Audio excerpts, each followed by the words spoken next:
Welcome to Face the State. I'm Ariana Bennett. Thank you for joining us. Information about virtually everything has never been more widely available to anyone with internet access. And it's also never been less trustworthy. You can find a fake news article that confirms pretty much any wild conspiracy theory, piece of political propaganda, or bizarre scientific claim. And it is affecting our behavior, from the conversations we have to the way we vote. In some cases, it's even provoking violence, like this recent example out of Washington, D.C. Weijia Jiang reports. SWAT teams moved in Sunday afternoon after a man opened fire with an assault rifle inside a popular pizza restaurant in Washington, D.C.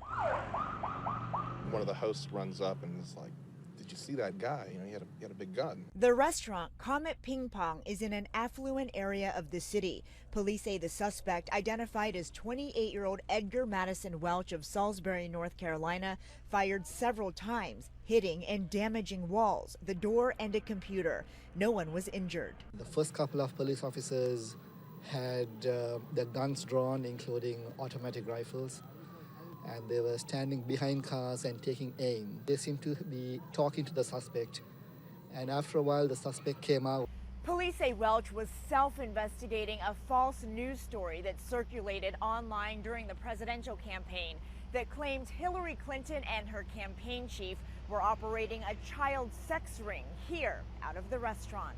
These stories are completely and entirely false. Court documents say Welch told police he wanted to see for himself if child sex slaves were being held in the restaurant and wanted to help rescue them. He surrendered peacefully when he found no evidence of child trafficking inside.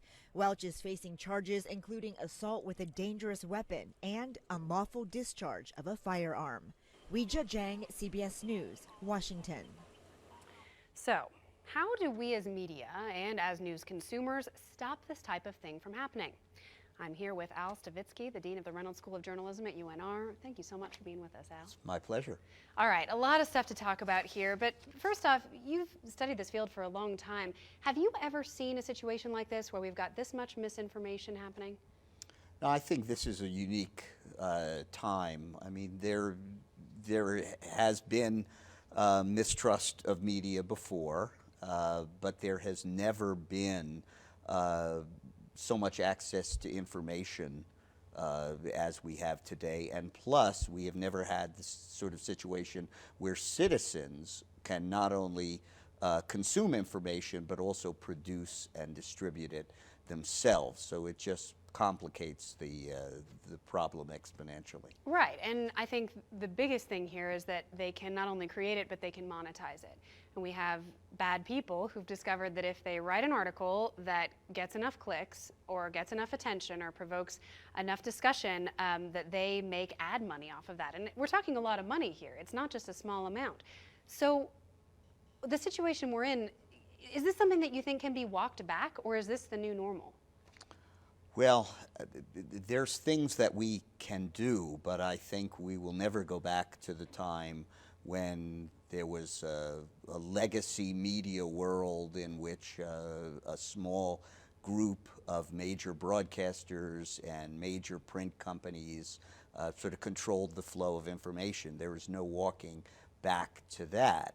That said, you know, there are certainly things that we can do as media practitioners and as media educators, I think, to make a difference. Yeah, absolutely, and I do want to get to that for sure.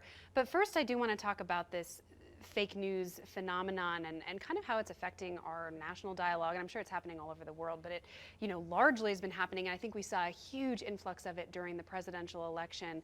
Do you think that that enough of that information infiltrated enough people's minds that it could have had an effect on the way the election went?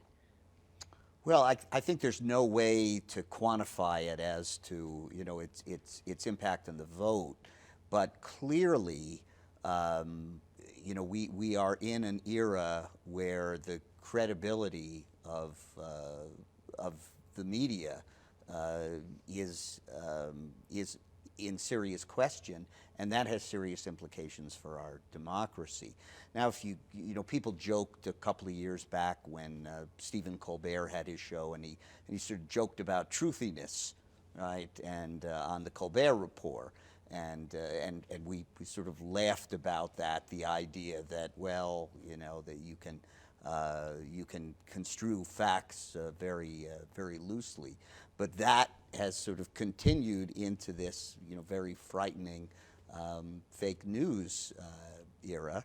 And now, as we saw in the story that you showed at the beginning of the broadcast, you now have people who are actually taking violent action about that. So to get back to your question, did this have an impact? I mean, clearly there was an impact, just impossible to quantify. I think from a journalist's perspective, sometimes it's hard to see that the line is blurry for probably a lot of news consumers over what's real news, what's fake news, what's parody news. To the insiders, it's a lot more clear because this is what we do all day long. But I think if you're a consumer and you're looking for information, it has to be a really confusing world going on the internet and knowing who to believe. But I do think it's important to draw the distinction between mainstream news outlets where purportedly their goal is to get the truth out there, and they may make some mistakes in that. And then this other category, which is the fake news, which never had any intent of being factual, right? Right. Well, I think one way to look at it, Ariana, is there's multiple journalisms, right? There is a sort of the traditional journalism is what we refer to as the journalism of verification, right? And so you go out, you're on a story, you talk to people, you check the documents, the eyewitness accounts, and there's things that you can verify, and then you can say with a high degree of certainty that this happened. Then there's what is sometimes called the journalism of affirmation, and this is sort of the world of talk radio and of a lot of cable talk, where people are opining, and this is their view, and it's much more subjective. But for a lot of people, what Rush Limbaugh says, what Bill O'Reilly says, they are taking that as what we used to consider this journalism of verification. And then sort of this third sector that you're referring to now is what people are generally referring to as fake news, where they're really, the intent from the beginning was to mislead for some sort of purpose, to deceive for propaganda purposes, or to just generate clicks, for clickbait, as you alluded. So there's, not a propaganda basis to it, but a commercial basis to it. Yeah, I think the waters are pretty muddy, especially when you bring like political commentators in who are featured on news type channels.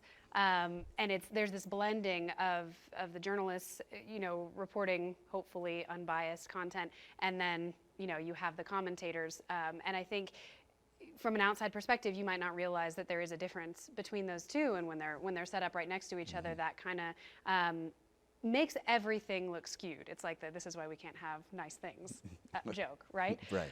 So I guess for a consumer, what would your advice be if they don't want to be misled, if they don't want to be consuming information that is truly meant to just manipulate them or to earn money off of them? Where would you send them? What do you tell them to do? Well, we see this as what we refer to in journalism education as a media literacy problem. And one of the things that we try to do in the Reynolds School, and many of our peer programs do as well, is we think that our mission today is not just to train the next generation of journalists and strategic communicators, but that we have a role across the university, across the community, in helping people to be able to make sense of information. So, you're looking at, you're considering who's the source of the information, what sort of self-interest does someone have, in this information. And then there's sort of individual things that you can, consider. Look at the headline. I mean, many of these clickbait reports tend to have your jaw will drop if a lot of the web links may end in a .co or an .ly as opposed to the usual .coms, .orgs, .edu. So increasingly, you're starting to see, some tricks about that. But I think it's part of a larger role for people to just be more skeptical of all the information that's out there, and also to kind of get out of their own information bubbles, Right. so to speak. But that's difficult because, the social media world creates The echo chamber effect. the echo chamber. Right. Yeah, that's exactly right. And I think we're all guilty of it. You surround yourself with a certain social circle for the most part, and people tend to agree with their social circle within, a certain degree at least. And so what they're posting and what you're posting will agree, and it gives you a skewed perspective of reality, whatever direction that might be.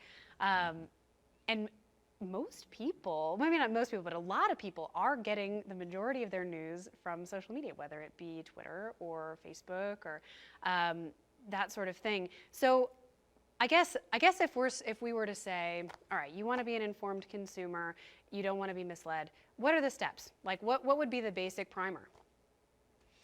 Well, I think have a balanced diet of news sources, to use a nutrition example, and that doesn't mean that you don't have some sources that might be partisan and some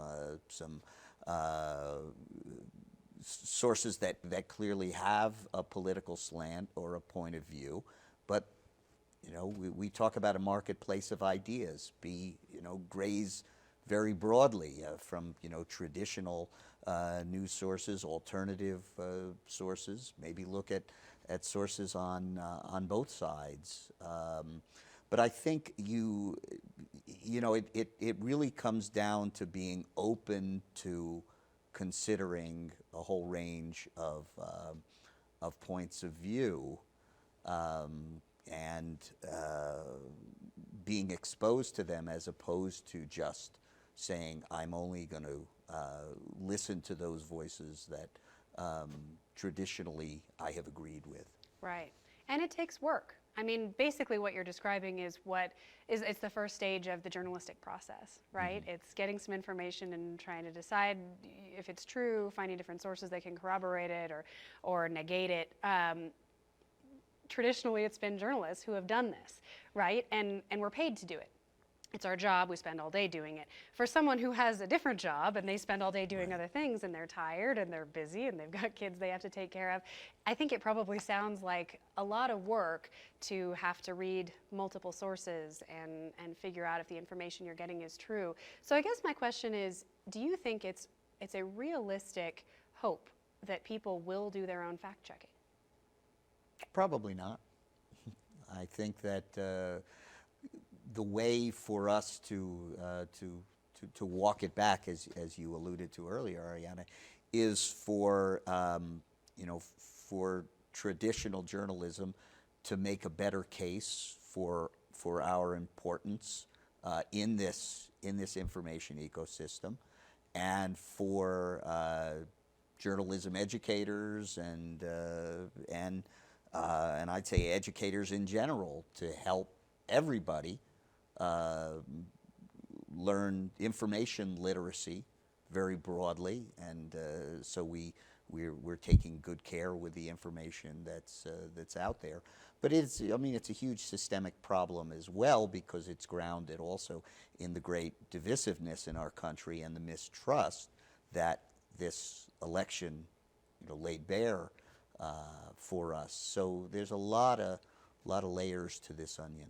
Yeah, you're absolutely right. I think that's a perfect point for us to take a break, but Al, stay with us. We will be back after the break, and we're going to talk about some of those trust issues he mentioned between the public and traditional news media, and really how we as journalists can work to earn that trust back. That's right after the break.